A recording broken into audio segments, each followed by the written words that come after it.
that is that's going to remain to be seen to a certain degree, because the biggest cut was to the Board of Ed, and under Connecticut law, boards of finance do not have control over line items in the Board of Education. So the Board of Finance cut the Board of Ed budget by $300,000. So the Board of Education is going to have to meet to determine how they're going to make those cuts. Mrs. Jansky did say in the town meeting last week that there's a very strong possibility that would involve some teacher layoffs, a few, and I'm not sure. They're going to try to avoid layoffs, but that is on the table. On the town side, the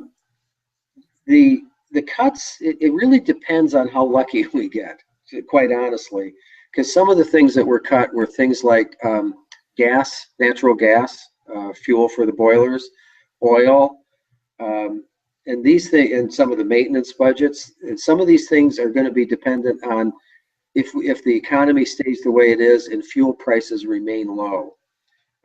If we kind of get a break, or they're kind of rolling the dice, then we'll be okay. But if prices spike again, if energy prices spike and we kind of get caught off guard, then we'll have to cut some other areas in order to make that up.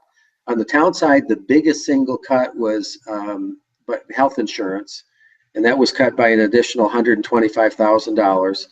And there won't be any negative impact at all. These are things that we're doing. We're kind of in the middle of some structural changes with our insurance carriers right now, and we, the town, are being very, very aggressive in negotiating better rates. And we're threatening the insurance companies. We're threatening to go buy insurance elsewhere.